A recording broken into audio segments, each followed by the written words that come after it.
Hello, everyone, and welcome to episode 114 of the In a Nutshell podcast. I'm your host, Sean Vowells. I've got Joe Meade with me, too, and tonight we are recapping Week 8 in the Big Ten. Joey had a ton of games across the country, some upsets, some contenders, some pretenders, and one of those pretenders went up north on Friday night. Dylan Raiola, Matt Rule in Nebraska head up to play PJ Fleck and the Golden Gophers, and this was about as one-sided as a game of two similar teams that we'll ever see. Minnesota wins 24-6. The Gophers defense sacks Raiola 9 times. Darius Taylor finally looks healthy. He cracks off a big touchdown run, and with all the distractions that happened this week, this is not what Nebraska wanted to happen. No, Sean. To me, everything Nebraska did wrong in that loss they had, their sole loss prior to this game to Michigan, was like exaggerated. Not even exaggerated. It was probably accented in this game. Could not stop the run, could not protect Raiola. And what's kind of amazing to me, Sean, is over the last 4 games, maybe not so much the Maryland game, but Michigan has a very good pass rush, or at least a very talented pass rush unit. So you kind of just brush that off, like, yeah, got sacked 7 times. That's just a bad day for the O line.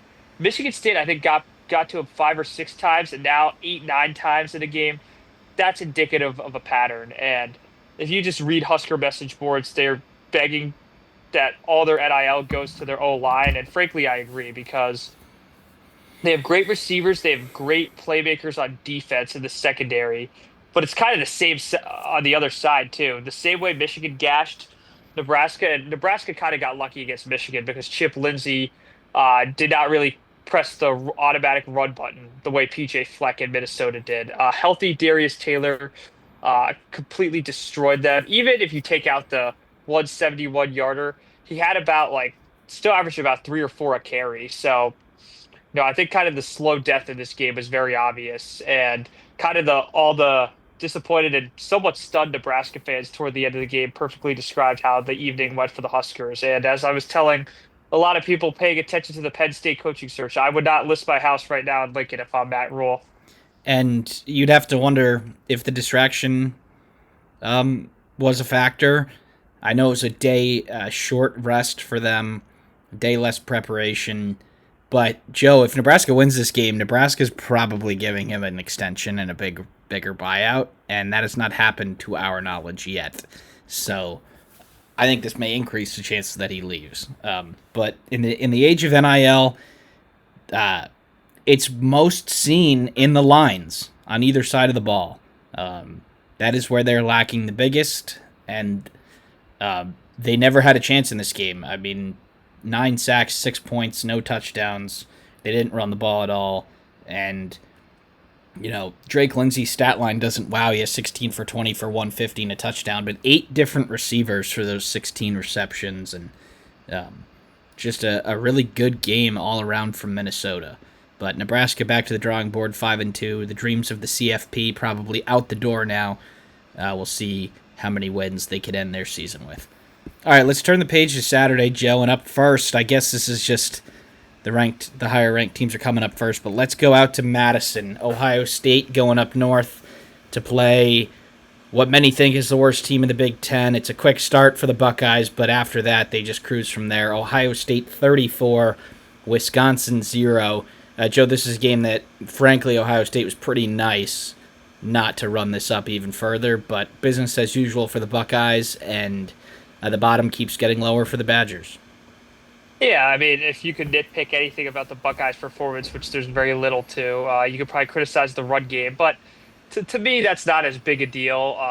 They're not an offense that's broken off a ton of big runs. And as we know, the one aspect Wisconsin's been really good at this year is stopping the run. So um, that's the one area I could criticize because everything else was flawless. Julian Sayin, 36 of 42, really looks comfortable. Really looks like Cardell Tate's their clear number 2 now.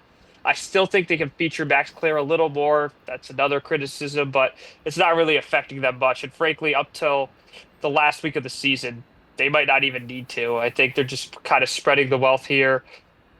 I think Cardell Tate, honest to God, Sean, could be a first round pick Yep. at receiver. I think this conference has so many elite receivers from obviously Jeremiah Smith, Cardell Tate, Nick Marsh, Denzel Boston, just to name a few. And I'm missing plenty others that could stack right up there. So in this game, Sean, what would have been more shocking to me is if Wisconsin scored a TD. I think I predicted them 6 points, 2 field goals.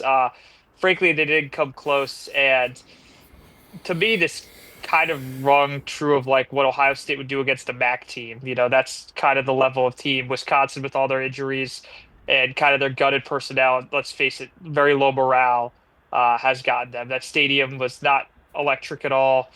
To me, it kind of rings true of a lot of coaching eras ending, kind of the end of the D'Antonio era, end of the not in terms of success, end of the Hoke era at Michigan. I'll take a stab at my own team.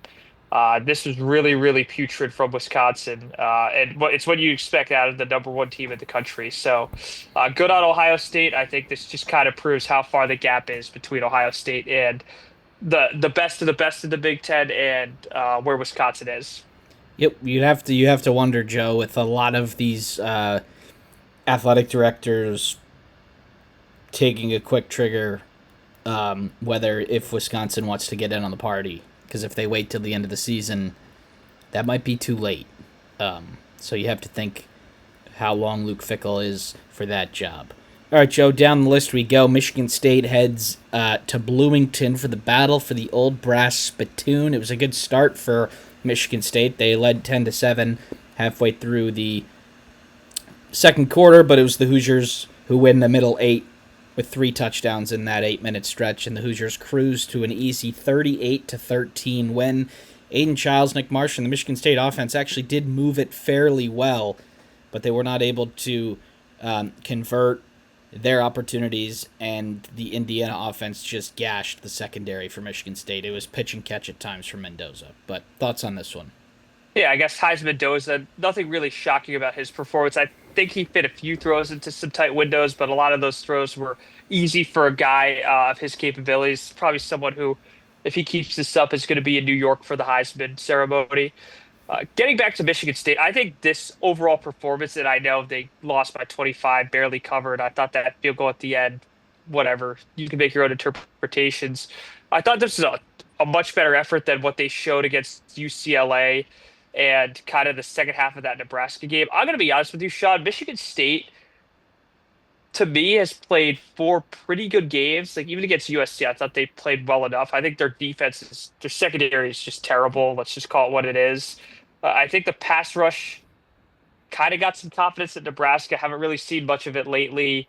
Um, but the offense to me was very encouraging. I think after last week, where Aiden Childs was like just a crash test dummy for UCLA and Nebraska defenders towards the end of those games, I thought this was a much bigger improvement. I think Childs' numbers speak for themselves. Frankly, the only disgrace is that they didn't score more than 10 effective points. I do think that him running the ball really opens things up, but unfortunately, it's more of a necessity than anything because their traditional run game is not good at all. I'm not going to blame the running backs. I think it's a combo of new backs, O-line that frankly has regressed in a big way in run block. I think Nate Carter last year probably covered even more holes than they had. And to me, Sean, I think Michigan State can play a good game. They just can't play a complete game. And against their next few opponents, it's going to be really tough for them to get to bowl eligibility if they keep this up. I was pretty impressed with their front seven, to be honest with you. I think they got some pressure on the quarterback, and Indiana does run a lot of quick stuff, and Mendoza is fairly mobile. I thought they did a good job stopping the run. Indiana only got 130 yards rushing, 4.7 per carry, and there were a lot of chunk runs and garbage time, so I think they did a good job there, but when they got into a couple of obvious passing downs, the secondary just wasn't there, really. It was some real easy throws for Mendoza, and Indiana wasn't going to, they didn't need to sort of go all out here. If they did their job, they showed up, they didn't turn it over, they converted. They were going to win this game. But, Joe, I think the Indiana defense is the biggest difference from last year. They haven't really. I think Iowa and Michigan State have gotten a fair amount of yards on them, but if you look at both of them, Iowa's offense scores 13 points, before that safety. And then Michigan State's offense scores 13 points. And Oregon only scores 20, but the offense only scored 13 points there. So it seems like that Indiana's defense is okay if you want to take no chances and work down the field and take a long time. But as soon as you take a chance, they're going to pounce on you and make you pay.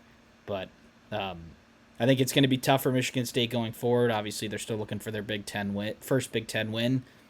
And with who Indiana has coming up, Joe, I think a B performance gets the job done by double digits most of the time. Yeah. All right, Joe, let's go out to New Jersey. Number 8, Oregon, heads out to the Garden State to play Rutgers. And, Joe, this was a tough spot for Rutgers to be in. Oregon coming off of their first loss.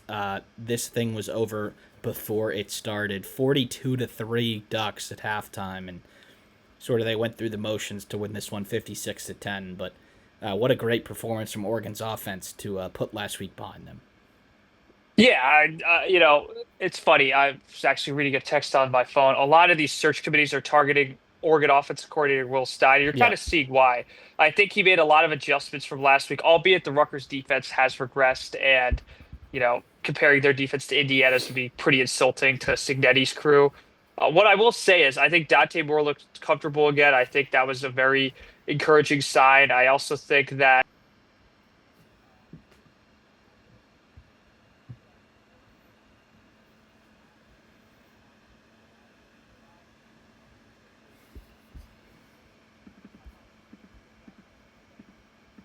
necessarily when I watched the game. It was just more the hypothetical traveling coast to coast after a really tough home loss, and they handled it clinically. They handled it like they did last year. It was kind of the Oregon of last year. Just don't even give these teams an inch. Just run the score up on them, and I think Oregon did very well. And frankly, Sean, my reaction to this game was kind of whatever. I wasn't shocked by it. I was more impressed by Oregon, but I think at this stage, this is the standard for the Ducks. Yep, whatever they did to prepare for this one clearly worked because they showed up ready to play, and they obviously got going against a defense that has really struggled, and they're sort of back on track here. They've got Wisconsin next week, so at home you'd assume that's business as usual. They do have a trip to Kinnick. They play Minnesota, USC, and then Washington on the road. Like, that's a tough 4-game stretch. Probably about as tough as you can get without playing the top 2 teams. They probably do have room for one loss. We'll talk about that in our CFP video, but yeah, there is definitely a way that they drop 2 of these and miss, but performances like this, they're going to be just fine. So Oregon 56, Rutgers 10. All right, Joe, let's go back to South Bend, Indiana. USC rolling up to the north of Indiana to play Notre Dame. Big game for both these teams in terms of playoff implications, a potential elimination game, and it's the Irish that win 34-24. Was a very offensive game at first, but Notre Dame's defense locked in a little bit. But the story of this one, Joe, was that USC could not stop the run. Over 300 yards on the ground for the Irish, and USC falls to 1-2, 5-2. And I think the only thing that I'll also say is the 3 turnovers at the worst time, Makai Lemon, and then the 2 interceptions from Maeva. I don't think both were his fault, but that kind of stuff can't happen on the road against Notre Dame. A Notre Dame team that, let's face it, we kind of anticipated them scoring a lot based on USC's suspect ability against the run. I don't think it's necessarily bad even after this game. I just think Illinois exposed it. Michigan failed to do anything because they were behind most of the game. But I think if given the chance, they could have. And Notre Dame proved out that it's a clear weakness for the Trojans, at least in these elite matchup type games. So, for USC, I don't think there's reason to panic big picture wise. I think their offense played well enough outside of the turnovers, which of course sounds silly.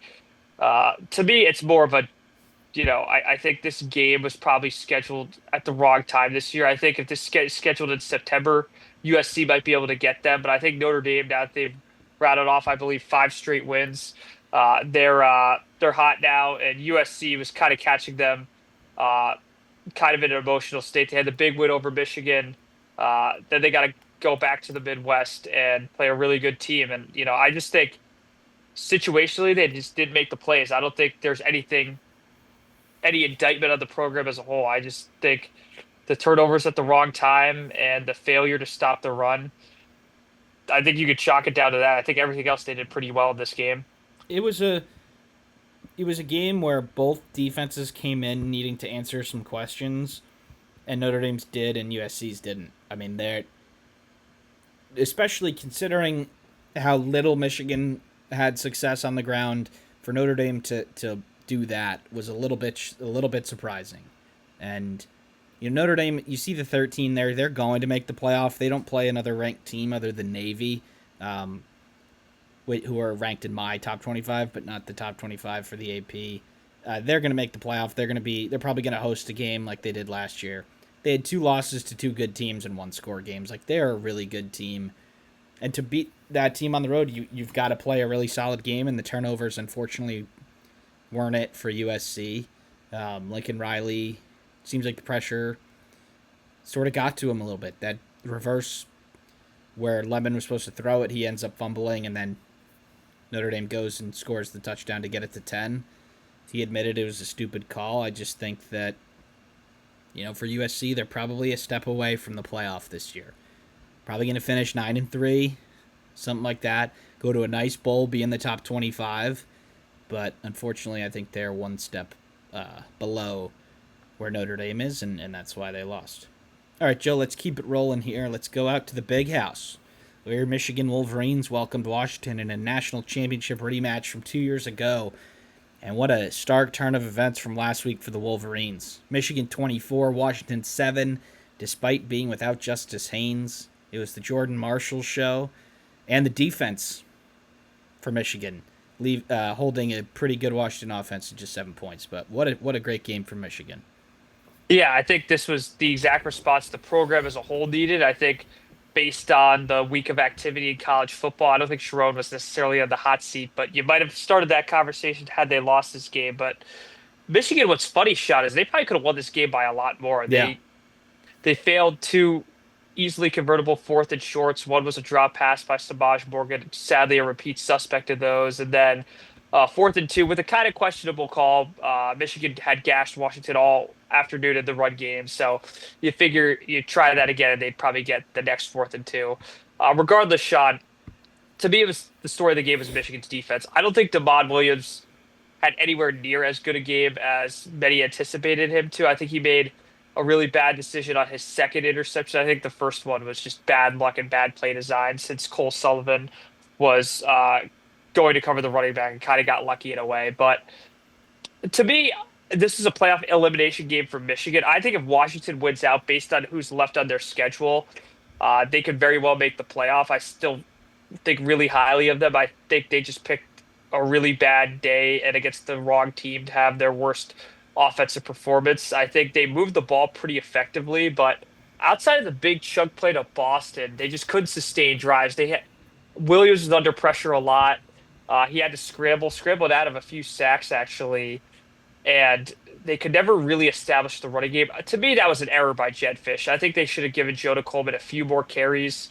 I think he was kind of getting some momentum in the second half, but the turnovers, I think, to me, were the story of the game. I think they did a really good job bending but not breaking on defense. Ryan Walters, I think, called a good game. But when you're giving Michigan two short fields in a row and your defense has been out there for most of the game, I think kind of the inevitable happened. And it kind of rung true with a lot of these Washington Michigan games where Michigan just leaned on them, waited for the mistake, and then pounced. And I think that's as simple as that. I still think Washington's a really good team. I think both these teams, maybe more so Michigan, believe it or not, based on what I'm seeing. I think Michigan's like USC's a step away from the playoff. Washington might be in that category, but I think they're a little closer than Michigan based on the schedule. But ultimately, I just think this was a matter of Michigan executing a lot better, Damon Williams making two really big mistakes that cost his team. To hold him, to take away his legs, really was the difference for me. And we talk about this Washington offense, Joe. We've been impressed by them, but at the same time, in their two biggest games, they have not shown up. 6 points against the Buckeyes, 7 points against Michigan. They're going to have to play better offensively to run the table on their schedule to even get 9 wins. They're going to have to play better. But just when you want to write Michigan off, they come right back. They're back in the AP top 25, holding the last spot this week.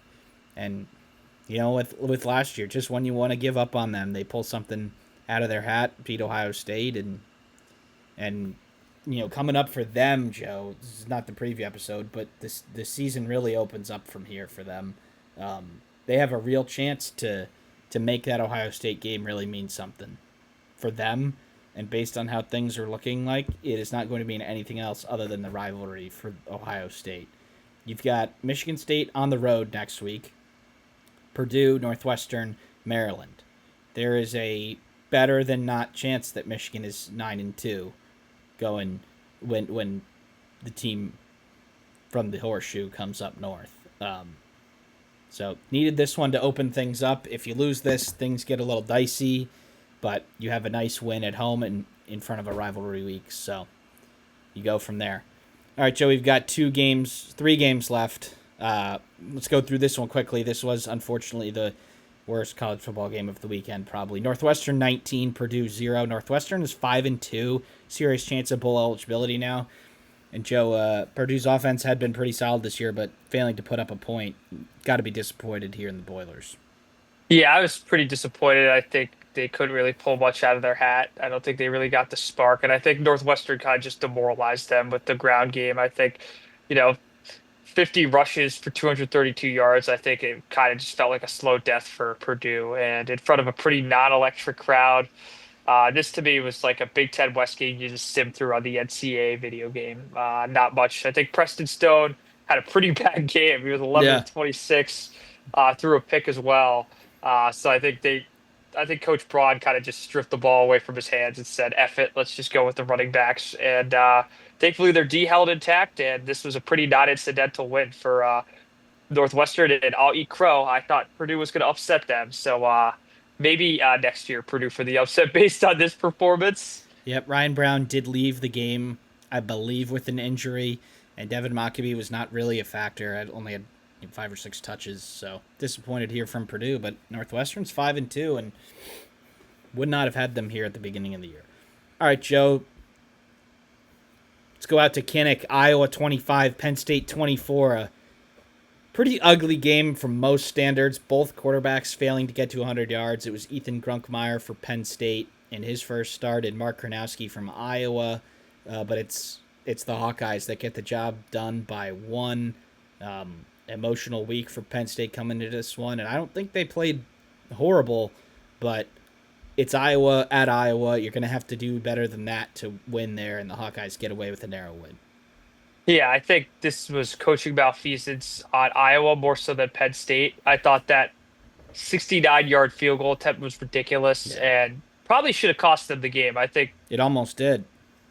I think Ethan Grugmeyer for his first start kind of what you expected. Yeah. I don't think one of the interceptions was on him. I think that rotation they were doing with the third string quarterback and Jackson Smolik, I really don't know what they were trying to accomplish there. I think it kind of ruined the rhythm of the offense. I think Katron Allen was probably the MVP of the game aside from Gronowski. I think both those guys rushed their tails off. And to me, it's kind of a shame Katron Allen didn't get rewarded. I think Nick Singleton was a complete non-factor in this game. And, really what Penn State, if they wanted to have the year they imagined, they needed to have that 1-2 punch similar to they had last year. And unfortunately, for whatever reason, that's not been happening. The defense, I thought, showed a lot more spirit. I just think Gronowski on his runs kind of was just the X factor. I think if they were playing a typical Iowa QB, no offense to Nate Stanley, no offense to Spencer Petras or even a Cade McNamara, my former classmate at Michigan, if they had one of those guys, I think Penn State probably wins this game by a touchdown. So Yeah. I think Gronowski's the X factor, and good on the Hawkeyes. The difference this year for Iowa is that they finish drives. They don't have a ton of explosive plays. They don't have a ton of huge games from anybody. They just, when they get in the red zone, they finish drives, and they have a good kicker, which is why they tried that 66-yarder before halftime, which Penn State ended up blocking and returning. I think it was still much. I think if it was in the high 50s, I think you give it a try, but that was just a total That was arrogance. total Let's call it shot in the arrogance. arm for Penn Yeah. State. It was like in Tennessee, Alabama. Tennessee's about to score right before halftime. Alabama pick 6. instead of being 16-13, you're down 23-7. So that game flipped. It flipped the game on its head, and unfortunately for Iowa, it did not cost them. But Gronowski dealing with a knee injury, I think, still a factor on the ground. Still, he makes the big plays and he converts in the red zone, and that is why Iowa is 5-2 and not worse. But good on Iowa, and it just gets harder from Penn State here as they're still looking for their first Big Ten win. All right, Joe, as we wrap up, let's go out west. Maryland against UCLA. It's the Bruins that win this 20-17, but a really ugly game all around. Nico was not sharp early. He ended up getting together a couple good drives late, but an ugly one that UCLA just sort of turned it on late. Yeah, I think both turnovers in this game for both sides were atrocious. I think Malik Washington probably what he'll really, really want to forget, and hopefully that flight wasn't too long for the young man. Dewan Williams fumbling too. I mean, you could criticize the 23 of 48. I don't think he got much help from the O line. I don't think their play calling was the typical Maryland creativity we saw toward the beginning of the year. Uh, to score 17 points, there's no reality you're going to win this game scoring that on UCLA. Uh, I do got to say, Nico, for as poor a game and stat line as he had, I think just the threat that he has running really has opened things up for this offense. Unfortunately, I don't think he'll be playing anytime soon based on that injury, which looked pretty nasty. I don't want to speculate. I'm not a doctor, certainly, but um, I think they spread the ball out well. I think Coach Neuheisel might have something to work with these receivers. And I think Jalen Berger continues to rush the ball well, too. So to me, UCLA, I think with the Nico entry, you could probably kiss bowl eligibility hopes goodbye unless they pull off an upset over like one of these Washingtons or USCs. But I will say though, UCLA just to get to 3 wins from where they were at, I think you take this as a huge victory. Unfortunately, it's a victory that might have cost you your best player on offense. And they do still control their own destiny, Joe. If they win They out, do, they will be in Indianapolis. and the But college football playoff if and they went out from there. that would be that would be right. But um, yeah, they do go to Bloomington next week for Big Noon. That will be a big test. But they're just doing so many things well that they didn't early in the year, and sort of the opposite from Maryland. They're now 1-3 in the Big Ten, and 2 of those 3 games they really had a good chance to win. But got to convert down the stretch. UCLA did. Maryland didn't. All right, Joe, that is all we have from tonight. Thank you, everybody, for tuning in to the Week 8 recap. We'll see you soon.